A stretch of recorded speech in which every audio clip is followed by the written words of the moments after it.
여러분 안녕하십니까? 요한계시록 세미나에 오신 것을 다시 한번 진심으로 환영합니다.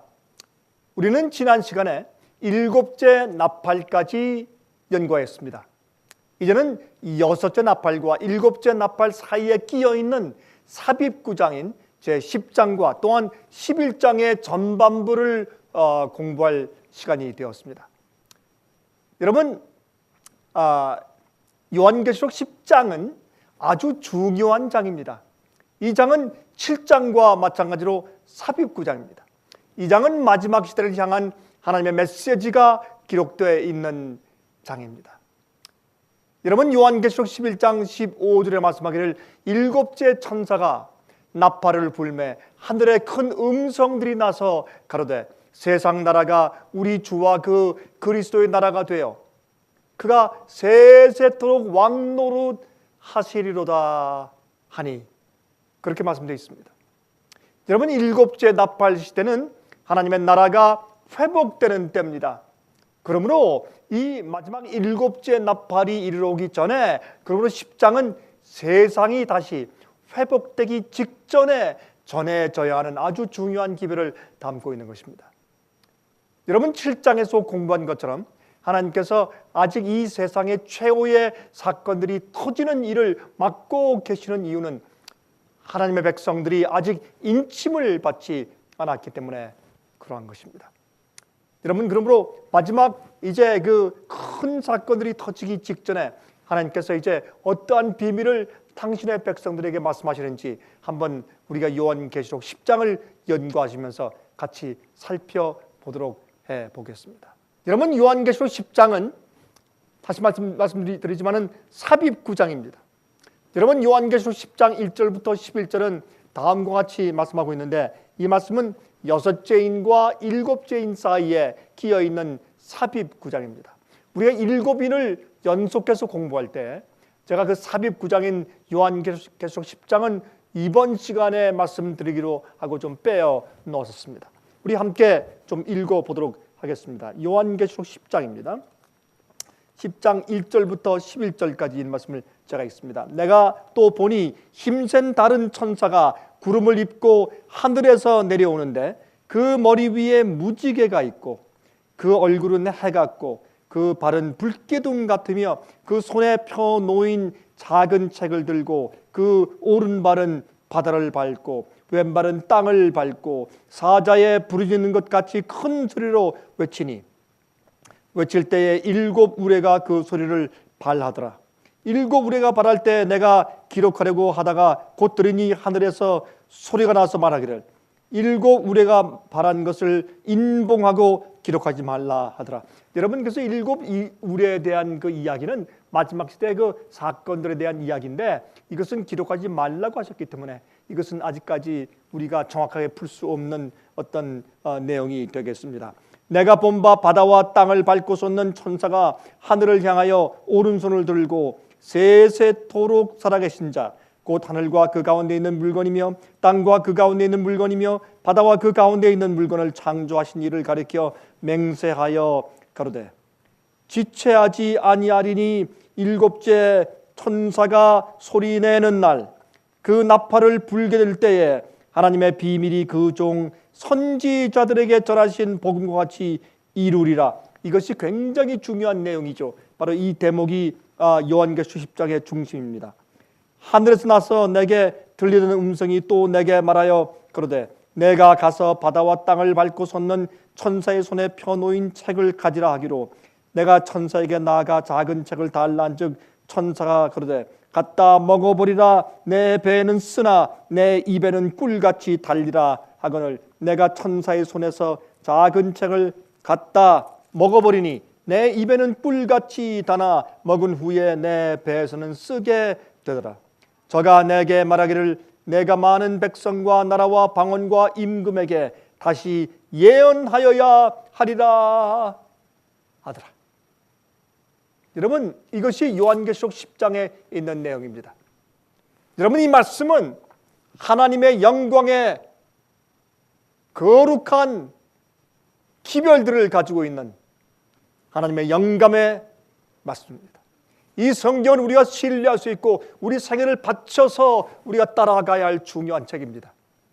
이것은 정말 하나님 말씀입니다. 여러분이 요한계시록에 있는 내용들을 연구하면서 주님께서 어떻게 알파와 오메가 되시고 처음부터 나중까지 모든 것을 아시는 분이신 것을 우리가 새삼스럽게 느끼면서 우리 마음 가운데 믿음을 키우게 되는 것입니다.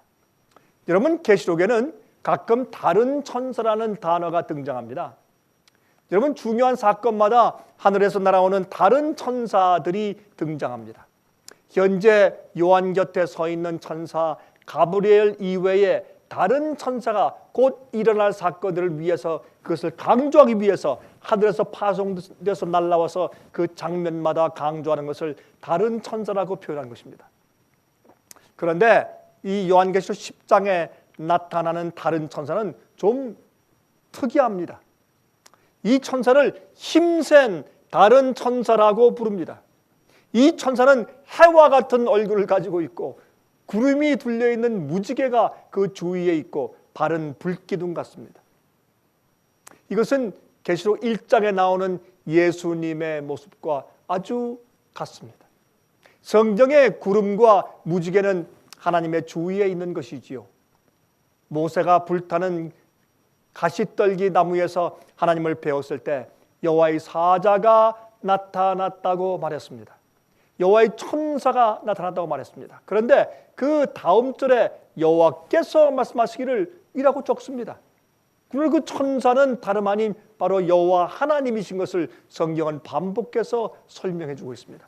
여러분, 기드온의 경험도 마찬가지 아닙니까? 기드온이 여호와의 천사를 만났다고 했는데 나중에 여호와께서 기드온에게 말씀하십니다. 그러므로 그 천사를 그가 사실은 여호와 하나님인 것을 처음엔 몰랐단 말입니다. 그래서 하나님을 어떤 때는 천사라고 표현된 그런 장면들이 있는 것을 우리가 알아야 된다, 그 말입니다. 여러분, 야곱의 말을 보십시다. 창세기 48장 16절에 말씀하기를 나를 모든 환난에서 건지신 사자께서, 이것은 천사입니다, 이 아이에게 복을 주시오며 이들로 내 이름과 내 조부 아브라함과 아버지 이삭의 이름으로 칭하게 하시오며 이들로 세상에서 번식되게 하시기를 원하나이다 그랬습니다. 여러분, 다시 말해서 환난에서 건지신 하나님을 사자, 메신저, 즉 앙겔로스, 즉 천사라고 칭했습니다. 여러분, 야복 강가의 경험에서 보면 여러분, 이 야곱과 밤새도록 붙잡고 씨름한 그 하나님의 천사가 사실은 예수 그리스도 자신이었다는 것을 우리가 이해하게 되는 것입니다. 여러분, 요한계시록 1장 1절의 의미도 그러한 것이 아니겠습니까?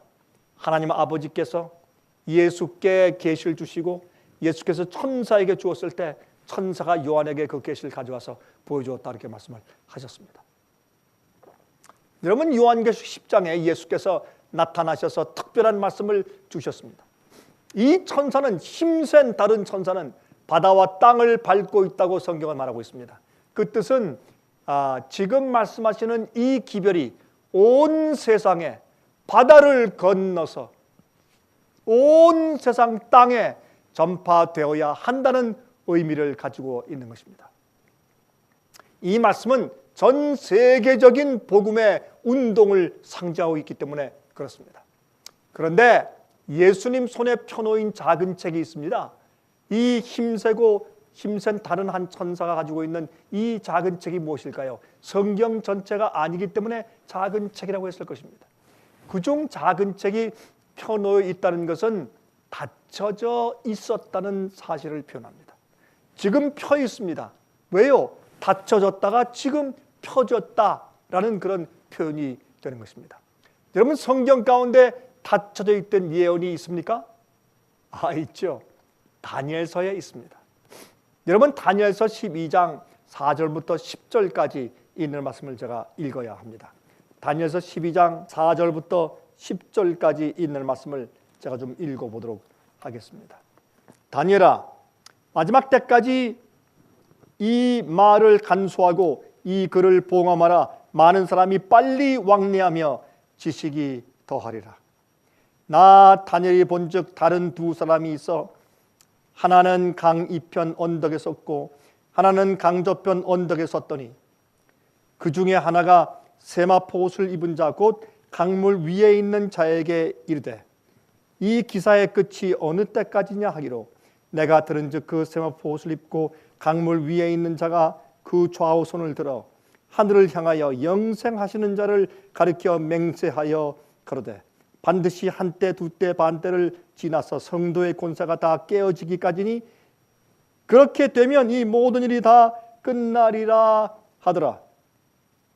내가 듣고도 깨닫지 못한지라 내가 가로되 내 주여 이 모든 일의 결국이 어떠하겠삼나이까. 그가 가로되 다니라 갈지어다 대저 이 말은 마지막 때까지 간수하고 봉함할 것이니라. 많은 사람이 연단을 받아 스스로 정결케 하며 희게 할 것이나 악한 사람은 악을 행하리니 악한 자는 아무도 깨닫지 못하고 오직 지혜 있는 자는 깨달으리라 그랬습니다. 여기 보니까 여러분 다니엘이 계시를 보았는데 그 계시의 내용을 깨닫지 못한 그런 장면들이 있는 것을 우리가 봅니다.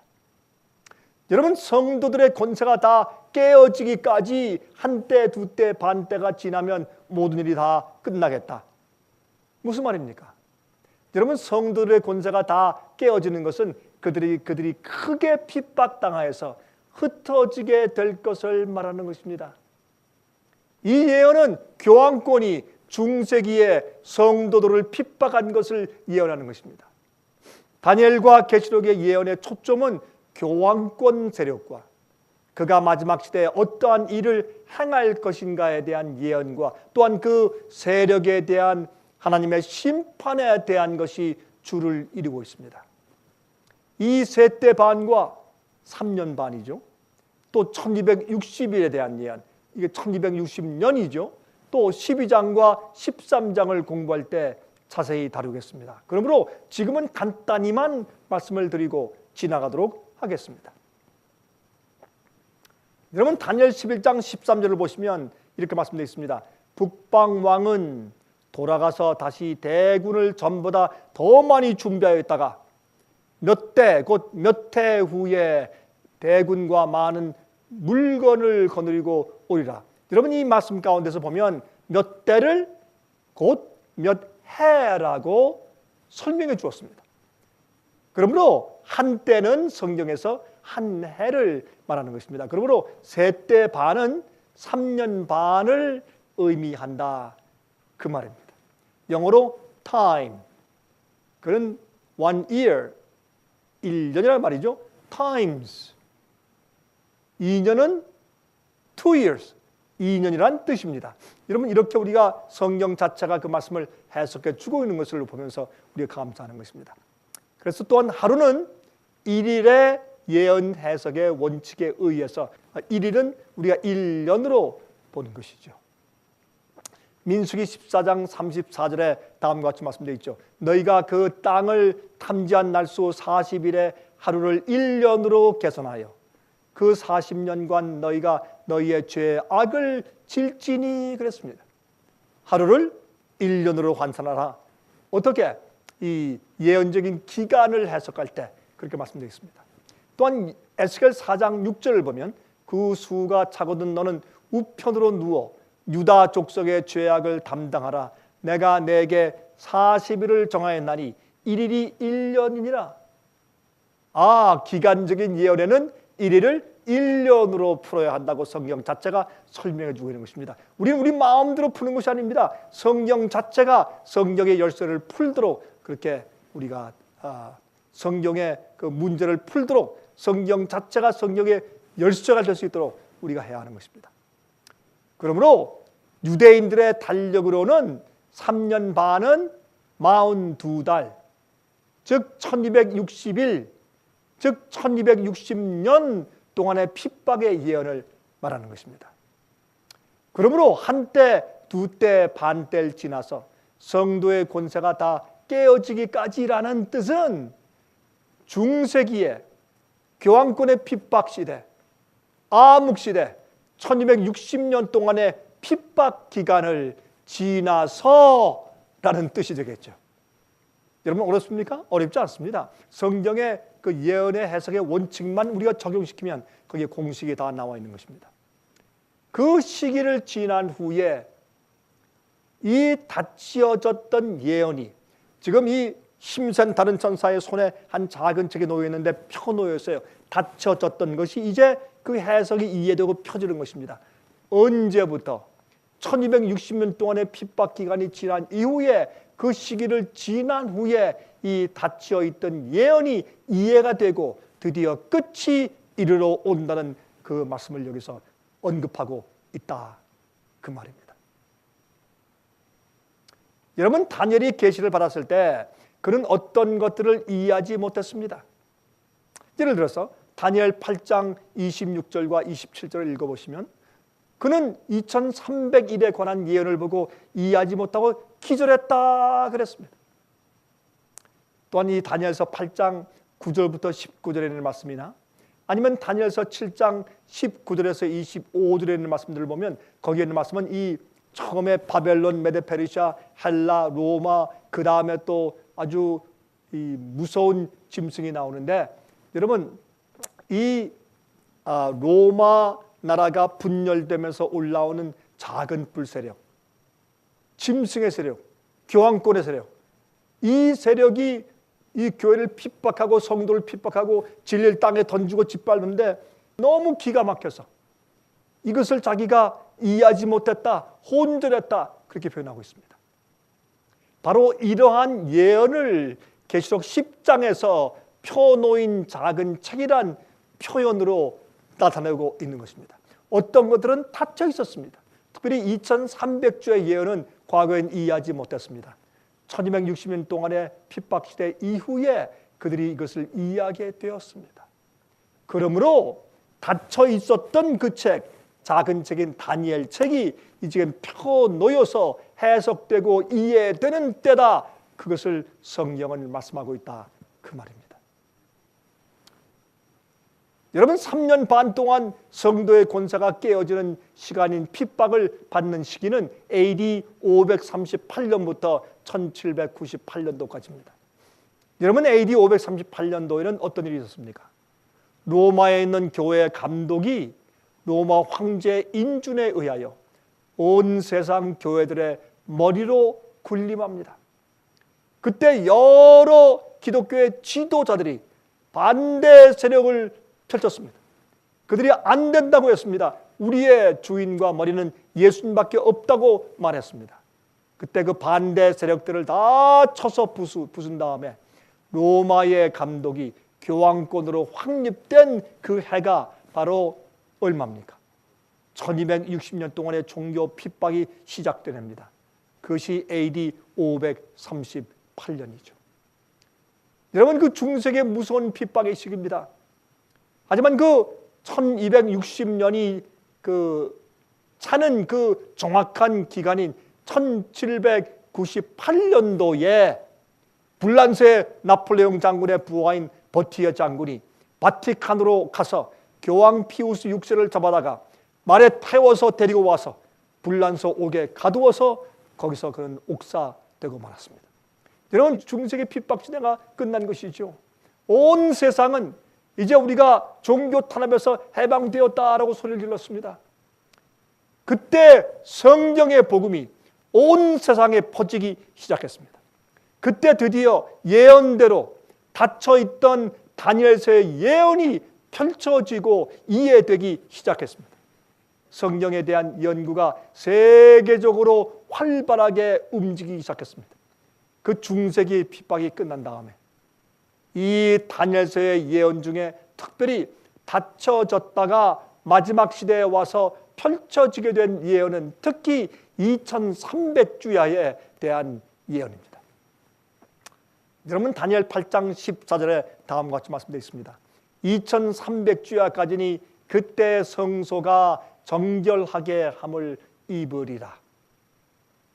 여러분 이 예언은 그때 하늘에 있는 성소에서 죄의 기록을 도말하여 없애는 참된 심판이 하늘에서 보이지 않는 곳에서 시작된다는 사실에 대한 예언입니다. 여러분, 하나님께서는 우리의 모든 기록을 가지고 계시죠. 천사들은 기록책에 기록한다고 말했습니다. 왜 기록합니까? 그것을 펴서 조사하고 심판하는 일이 있어야 하니까 기록하는 것이죠. 여러분, 그래서 그러한 일이 하늘 성소에서 이루어지는 것입니다. 이것은 성소의 정결을 의미하는데, 성소 복음의 끝에 대속죄 일에 하는 일이 무엇입니까? 모든 죄를 다 정결하게 씻는 일을 하는 것입니다. 주님의 백성들은 모든 죄로부터 정결케 된다고 성경은 말씀하고 있는 것입니다. 여러분, 저의 월간지를 참조하시면 좋습니다. 여러분, 미국이나 아니면 한국이나 아니면 중국이나 여러분, 저희 지부에 전화하셔서 저희 월간지들을 신청하시고 참조해 보십시오. 여러분, 그 속에 짐승의 표와 666에 대한 설명들, 또한 대속죄일과 심판에 대한 현대적인 의미의 설명들이 잘 기록되어 있습니다. 또한 2300주에 대한 예언, 가장 긴 성경에 대한 예언에 대한 설명도 아주 자세하게 기록되어 있습니다. 여러분, 아무리 시간이 없고 바빠도 읽으십시오. 이것은 여러분의 영생에 중요한 것입니다. 이런 것들을 통해서 여러분들은 진리로 정결케 되는 그런 경험들을 하셔야 합니다. 여러분, 성소 정결은 대속죄 일에 대한 표현이죠. 그날은 심판하는 날입니다. 인침을 받는 날이었습니다. 각자의 운명이 결정되는 날이었습니다. 이것이 하늘의 성소에서 있는 심판을 상징한 그런 제도였습니다. 절기 가운데 대속죄일은 아주 중요한 의미를 가졌죠. 우리의 모든 기록들을 가지고 심판하시는 하나님의 중보 사역을 거기에 기록하고 있는 것입니다. 그렇게 상징하고 있는 것입니다. 이러한 중요한 사건의 배경을 설명하는 것이 다니엘서 2300주야 2300년에 대한 예언이 되는 것입니다.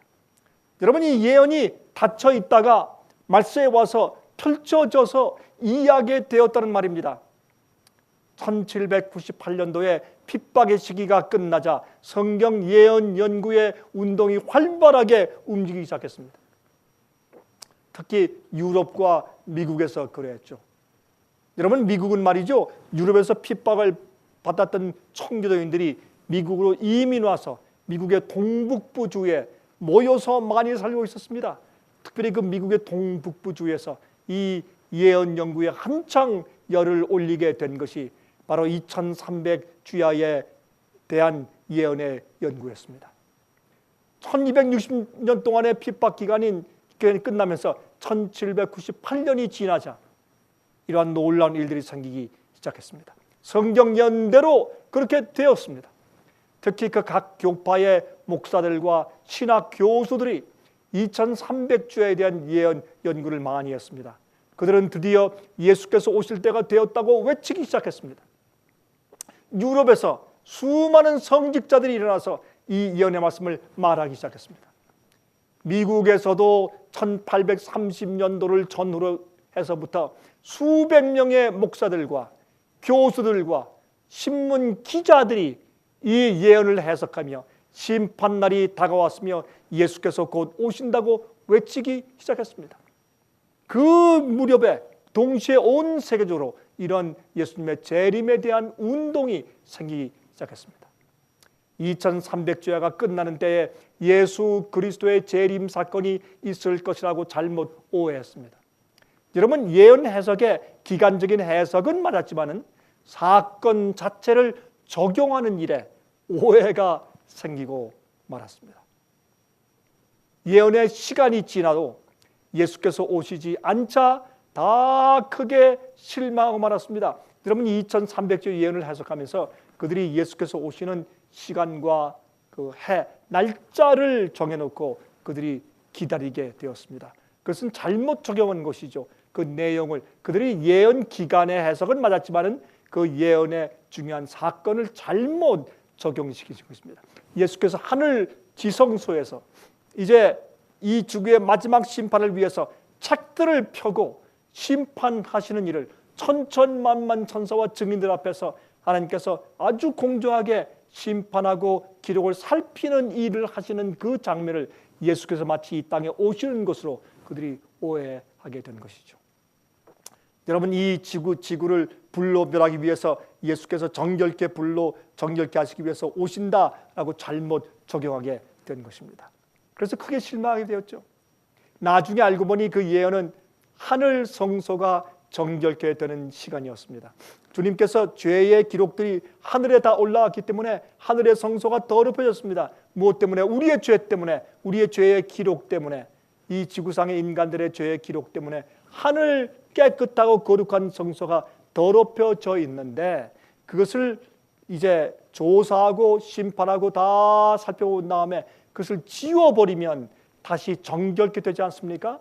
그러한 성경의 표현을 마치 예수께서 이 땅에 재림하셔서 불로 지구를 태우시고 정결케 하는 것으로 오해했다, 그 말입니다. 여러분, 기록책을 심판하여 죄의 기록을 도말하고 하늘 성소에서 죄가 다 사라지는 정결의 사업을 말씀하신 것을 그들이 드디어 나중에 이해하게 되었습니다. 실망한 다음에 2300주야 예언은 예루살렘 성을 중건하라는 명령이 날 때부터 시작하는 예언입니다. 그 중건 명령은 역사적으로 BC 457년도에 페르시아의 아닥사스다 왕이 유대인들을 포로된 상태에서 돌려보내주면서 내린 명령이죠. 이 말씀은 다니엘서 9장에 기록되어 있습니다. 이 예언 속에는 2300주의 예언 속에는 첫 부분에 예수께서 침례 받으시고 메시아의 일을 시작하실 연대와, 정확한 연대와 침례 받으시는 연대죠. AD 27년이죠. 또한 십자가에 돌아가실 때에 대한 정확한 예언이 AD 31년도에 대한 예언이 기록되어 있습니다. 여러분, 이 예언은 예수께서 오시기 전 약 500년 전에 기록되어 있습니다. 그러나 그 예언은 정확하게 성취되었습니다. 예수께서 초림하실 때의 그 사건들의 연대가 정확하게 성취되었습니다. 왜요? 하나님께서, 미래를 보신 하나님께서 예언해 주셨기 때문에 그렇습니다. 그래서 성경은 영감의 책입니다. 보통 책이 아닙니다. 여러분, 예루살렘을 중건하라는 명령이 난 때부터 2300년을 계산하면 1800년도 중반이 됩니다. 그래서 그때 1800년도 중반에 예수께서 오신다라는 재림운동이 온 세상에 여러 교파에서 목사들에 의해서 일어나기 시작했다, 그 말입니다. 하지만 그 예언은요, 하늘 성소에서 일어나고 있는 사건을 말해준 것이지 예수께서 이 땅에 오시는 재림 사건을 말하는 것은 아니었습니다. 하지만 하늘에서 이루어지고 있는 심판 사건, 즉 성소 정결의 사건은 매우 중요한 것입니다. 우리의 이름이 불려지고 한 사람씩 그들의 기록책에 따라서 심판을 받는 것입니다. 죽은 사람들은 땅속에 묻혀 있고 산 사람은 지금 이 땅에 걷고 있지만은, 그러나 우리의 기록책들이 하늘에서 이름을 따라 불려지고 펴지면서 우리의 생애가 하늘에서 심판되는 것입니다. 얼마나 엄숙한 일입니까? 많은 사람들이 말이죠, 심판이 없다고 합니다. 예수님의 십자가를 믿으면 우린 심판을 받지 않는다고 합니다. 우린 심판을 다 받지만은 심판에서 정죄당하지 않는 것이지요. 그러나 우리의 모든 기록들은 살펴지는 일을 당하는 것입니다. 얼마나 엄숙한 일입니까? 예수께서 모든 사람들이 행한 대로 갚아주시기 위하여 재림하시기 전에 하늘 천사들 앞에서 공정하고도 엄숙하게 공개적으로 심판이 먼저 이루어지는 것입니다. 정말 진실되게 회개했는지, 진실되게 죄를 버린 그런 그리스도인 경건의 경험을 했는지를 심판하시는 것입니다. 그래야 공정하지 않겠습니까? 여러분, 요한계시록 10장을 이해하기 위해서는 이러한 긴 서론이 필요하기 때문에 제가 구차하게 설명을 드린 것입니다. 자, 이제 10장 본문으로 돌아가서 땅과 바다를 밟고 그 손에 펴놓인 작은 책을 들고 있는 이 천사가 하늘을 향하여 소리를 치는데 7 우레가 울렸다고요. 이 일곱 우레에 대해서는 기록하지 말라고 했죠. 아마도 예수께서 오시는 사건에 대한 것들과 그들이 예수의 오심을 기다리다가 크게 실망할 것에 대한 예언일 것이라고 추측은 하지만은 우리에게 감추어진 예언이기 때문에 알려고 할 필요가 없는 것입니다. 또 그 천사가 하늘에 계신 하나님을 향하여 맹세하며 하는 말씀이 있습니다. 6절과 7절에 기록되어 있죠. 세세토록 살아계신 자 곧 그 하늘과 그 가운데 있는 물건이며 땅과 그 가운데 있는 물건이며 바다와 그 가운데 있는 물건을 창조하신 이를 가리켜 맹세하여 그러되 지체치 아니하리니 일곱째 천사가 나팔 부는 날 그 나팔을 불게 될 때에 하나님의 비밀이 그 종 선지자들에게 전하신 복음과 같이 이루리라. 이렇게 말씀되었습니다. 여기에 지체하지 않을 것이라는 말씀은 헬라어의 원어의 뜻으로는 더 이상 이러한 기간이 없을 것이라 라고 하는 뜻입니다. 무슨 기간이요? 2300년 같은 긴 예언적인 기간의 예언이 더 이상 없을 것이라 그 말입니다. 더 이상 기간적인 예언이 주어지지 않을 것이란 말입니다. 왜요? 이제 예수께서 속히 오실 것이기 때문에 무엇만 이루어지면 교회가 준비되면 교회가 참된 복음을 이해하고 경험하면 예수께서 언제든지 이제부터 오실 수 있는 때가 되었다 그 말입니다. 일곱째 천사가 다시 말해서 일곱 번째 나팔 천사가 소리내는 날 하나님의 복음이 그 비밀이 그 종 선지자들이 전한 것처럼 이루어질 것이라 그 말했습니다. 여러분 우리가 지난 시간에 배웠지만은 우리가 바로 그 일곱째 천사가 나팔을 부는 그 시기에 지금 살고 있는 것입니다. 다시 말해서 이 시대에 하나님의 비밀이 당신의 교회 안에서 옛날 종 선지자들이 말한 것처럼 가짜 복음 말고 타협된 복음 말고 진짜 복음대로 성경의 복음대로 이루어져야 할 때가 되었다 그 말입니다. 여러분 이미 죽은 자들로부터 시작해서 심판이 시작되었습니다. 이 지구를 멸망할 수 있는 가공할 무기를 가지고 있는 이런 마지막 시대입니다. 지금 우리가 살고 있는 이 시대가 일곱 번째 천사가 나팔을 불고 있는 시대입니다. 세 번째 화의 시대, 화로다. 다섯 번째, 여섯 번째, 일곱 번째 나팔 시대가 화의 시대죠.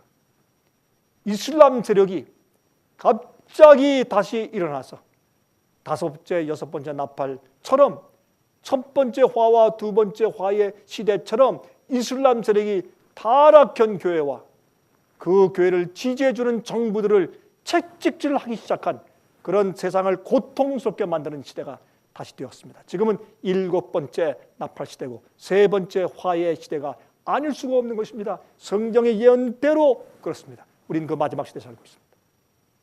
우리는 그러므로 예수께서 오시기 바로 직전에 살고 있습니다. 여러분과 여러분의 가족들은 그 마지막을 위해서 준비되어 있습니까? 하나님의 비밀이 지금 이 시대에 하나님의 참된 교회 안에서 이루어지고 있습니다. 여러분들은 그 주님의 거룩한 역사의 부분으로 참여하고 계십니까? 그런데 이 시대에 하나님의 비밀이 선지자들을 통하여 전하여진 복음과 같이 이룰 것이라. 무슨 뜻입니까? 우선 우리가 하나님의 비밀에 대해서 좀 생각해 보십시다. 에베소서 6장 19절 보시면 또 나를 위하여 구할 것은 내게 말씀을 주사 나로 입을 벌려 복음의 비밀을 담대히 알리게 하옵소서 할 것이니. 여기에서 바울이 복음의 비밀이라고 했죠. 또 에베소서 1장 9절과 10절을 보십시다. 그 뜻의 비밀을 우리에게 알리셨으니 곧 그 기쁘심을 따라 그리스도 안에서 때가 찬 경륜을 위하여 예정한 것이니 하늘에 있는 것이나 땅에 있는 것이 다 그리스도 안에서 통일되게 하려 하심이라 그랬습니다. 여러분 이 하나님의 비밀은 복음을 통하여 타락한 인류를 다시 하늘의 가족으로 회복시키시는 주님의 역사의 일을 의미하는 것입니다. 여러분 디모데전서 3장 16절에 귀한 말씀이 기록되어 있죠. 크도다 경건의 비밀이요 그렇지 않다 하는 이 없도다. 그는 육신으로 나타난 바 되시고 영으로 의롭다 하심을 입으시고 천사들에게 보이시고 만국에서 전파되시고 세상에서 믿음 바 되시고 영광 가운데서 올리우셨음이니라 그랬습니다. 이 예수께서 오셔서 인류를 구원하시기 위하여 하신 모든 일이 복음입니다. 이것은 옛날부터 감춰졌던 주님의 하나님의 비밀입니다. 이것이 인류를 구속하기 위한 하나님의 비밀인 복음의 역사인 것입니다. 이 하나님의 복음, 이 하나님의 비밀이 7번째 천사가 나팔 부는 그 시기에 참되게 복음의 말씀대로 이루어진단 말입니다. 가짜 타협된 복음 시대 그러한 식 말고 성경대로 성도들이 거룩하게 되고 죄를 승리하고 정결케 되는 복음대로 그 주님의 비밀이 이루어진다고 말씀하신 것입니다. 이 일이 이루어지는 때 지금 살고 있고 이 일이 이루어지면 예수께서 재림하시는 것입니다. 하나님께서는 인간을 구원하시기 위하여 눈에 보이는 찬란한 일을 하시지 않습니다. 진리를 말구 위에 미천함으로 감싸셨습니다. 거룩한 하나님의 영광을 초라한 인간의 몸으로 감쌌습니다. 구원은 눈에 보이는 기적에 있는 것이 아닙니다. 보이지 않는 마음속의 변화의 것입니다. 그래서 진리를 찾고 구원을 참으로 갈망하는 자들만 와서 발견할 수 있도록 하나님께서 비천한 인간의 몸으로 그 비밀을 감싼 채 이 땅에 오신 것입니다. 이것이 인류를 구원하시는 하나님의 복음, 하나님의 비밀인 것입니다. 그런데 왜 이 하나님의 비밀이 마지막 시대에 이루어질 것이라고 말씀했습니까? 옛날부터 항상 복음이 전파되어 오지 않았습니까? 오랜 동안 거의 2000년 동안 이 복음이 전파되어 오지 않았습니까? 세상에서. 그런데 정말 이 복음이 선지자들이 성경에 기록하고 말씀된 대로 전파되었을까요? 여러분, 거긴 이유가 있습니다. 오늘날 복음이 변질되어 있습니다. 성경에 기록된 선지자들의 말씀대로 이해된 복음이 아니라 오해된 값싼 복음이 되었습니다. 통속적인 복음이 오늘날 많은 교회들에서 가르쳐주고 있습니다. 이기적인 마음, 자기를 주 앞에 헌신해서 희생할 마음이 없이 그저 구원만 받으려고 하는 이기적인 마음, 그런 마음을 가진 자들이 오늘날 통속적이고 값싼 복음을 받아들이고 구원받았다 하는 것입니다. 복음은 듣고 믿는 자들을 변화시키어서 하늘에 있는 천사들의 교회와 다시 통일되어 합쳐지게 만드는 것입니다. 그들이 하나님의 말씀과 명령을 다시는 어기지 않고 거룩한 자들과 천사들과 이웃이 되어서 영원히 살 수 있도록 만들어주는 능력이 하나님의 비밀인 복음 가운데 있는 것입니다. 복음은 우리를 변화시키시는 하나님의 능력입니다. 복음은 믿는 자들의 마음속에서 하늘 백성이 되어주게 하는 변화의 능력을 주어야 합니다. 성령의 역사입니다. 로마서 1장 16절을 말하고 있습니다. 내가 복음을 부끄러워하지 아니하노니 이 복음은 모든 믿는 자에게 주시는 하나님의 능력이 됨이라 그랬습니다. 계시록은 마지막 시대에 짐승의 표의 환난을 통과하고 살아남는 참된 복음을 아는 자들을 이렇게 묘사하고 있습니다. 요한계시록 14장 12절이죠. 성도들의 인내가 여긴나니 저희는 하나님의 계명과 예수 믿음을 지키는 자니라. 그렇지 않습니까? 아담과 해와가 타락한 이유는 하나님의 계명을 어겼기 때문입니다. 죄는 하나님의 법, 하나님의 계명을 어기는 것입니다. 패하는 것입니다. 그러므로 하나님의 복음의 능력은 인간을 변화시켜서 예수를 믿는 믿음으로 하나님의 계명을 순종하는 변화된 사람들로 만들어 주는 것입니다. 이 일이 이루어진단 말입니다. 골로새서 1장 26절부터 28절까지 이런 말씀이 있지 않습니까? 이 비밀은 만세와 만대로부터 오므로 감추어졌던 것인데 이제는 그의 성도들에게 나타났고 하나님이 그들로 하여금 이 비밀의 영광이 이방인 가운데 어떻게 풍성한 것을 알게 하려 하심이라. 이 비밀은 너희 안에 계신 그리스도니 곧 영광의 소망이니라. 우리가 그를 전파하여 각 사람을 구원하고 모든 지혜로 각 사람을 가르치면 각 사람을 그리스도 안에서 완전한 자로 세우려 함이니.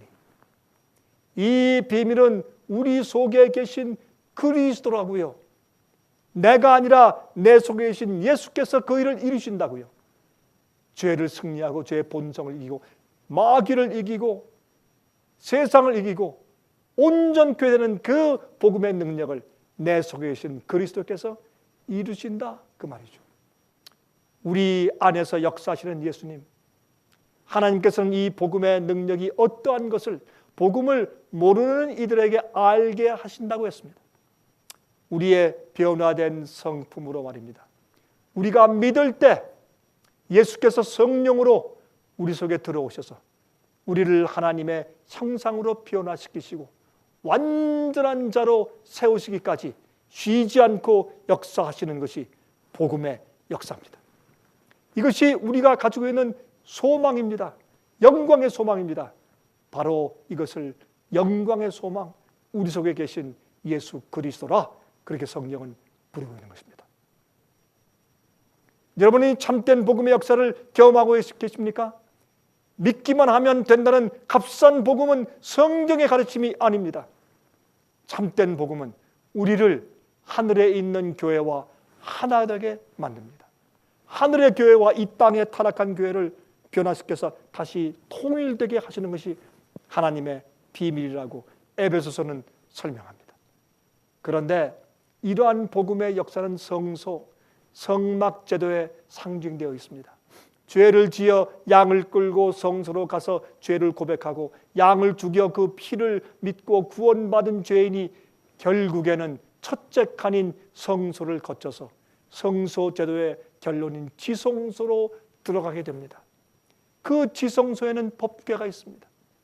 법궤 속에는 무엇이 있습니까? 십계명이 있습니다. 결국은 십계명 앞에 가서 우리가 하나님의 계명을 더 이상 어기지 않고 하나님의 뜻대로 사는 자들로 변화되었는지를 심판받는 것입니다. 그리고 정결케 될 때 우리의 모든 기록을 지우고 우리를 정결하다고 말씀하시는 것입니다. 계속 하나님의 계명을 어기며 하나님의 뜻대로가 아니라 자기의 뜻대로만 살고 있는 사람은 정말로 죄를 용서받고 구원받은 사람이 아닙니다. 구원은 그 죄에서부터 구원함을 받았어야 하는 것입니다. 여러분, 2300주야 예언의 기간이 차면은 이 세상은 상징적으로 대속죄일의 기간 가운데 살게 되는 것입니다. 하늘에서 각 사람에 대한 심판이 진행 중입니다.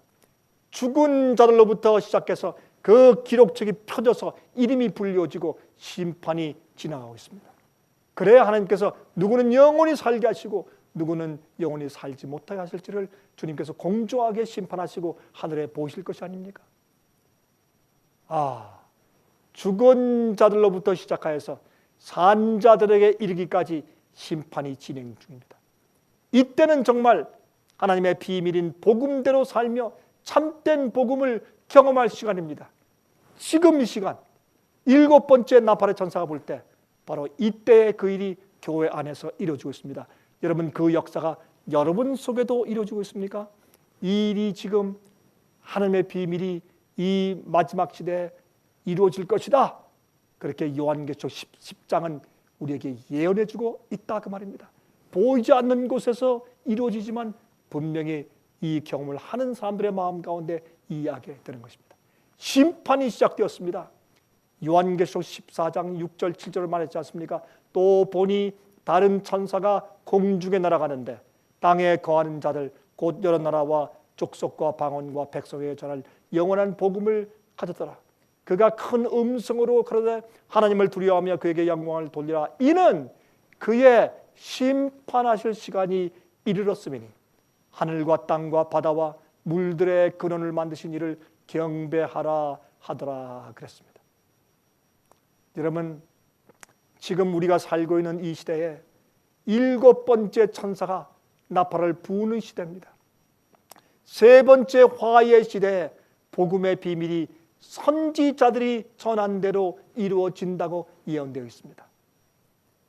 참된 복음을 알고 경험한 교회가 일어날 것이라고 말씀하고 있습니다. 남은 자들이 일어납니다. 그리고 천사가 요한에게 이 작은 책을 먹으라고 했습니다. 먹으니 입에서는 달지만 속에서는 썼습니다. 2300주에 대한 예언을 그리스도인들이 연구한 후에 예수께서 곧 오신다고 기뻐했습니다. 처음 받았을 때 예수께서 속히 오신다고 하니까 너무 기뻤습니다. 그러나 먹을 때는 너무 달고 기뻤지만 예수께서 기대하던 시기에 오시지 않자 그들이 크게 실망했습니다. 뱃속에서는 쓰게 되었다고 설명했습니다.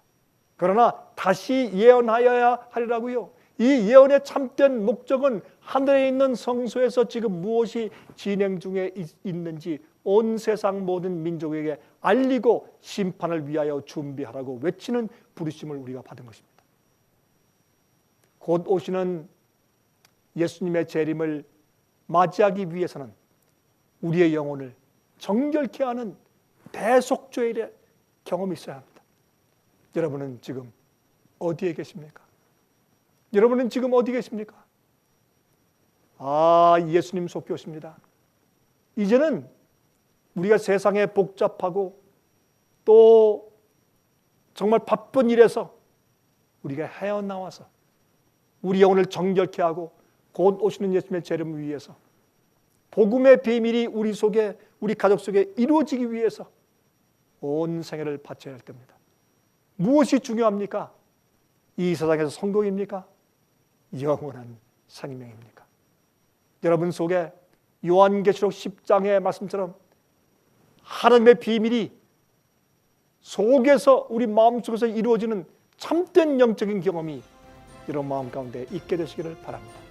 제가 다음 시간 다시 뵙겠습니다. 안녕히 계십시오.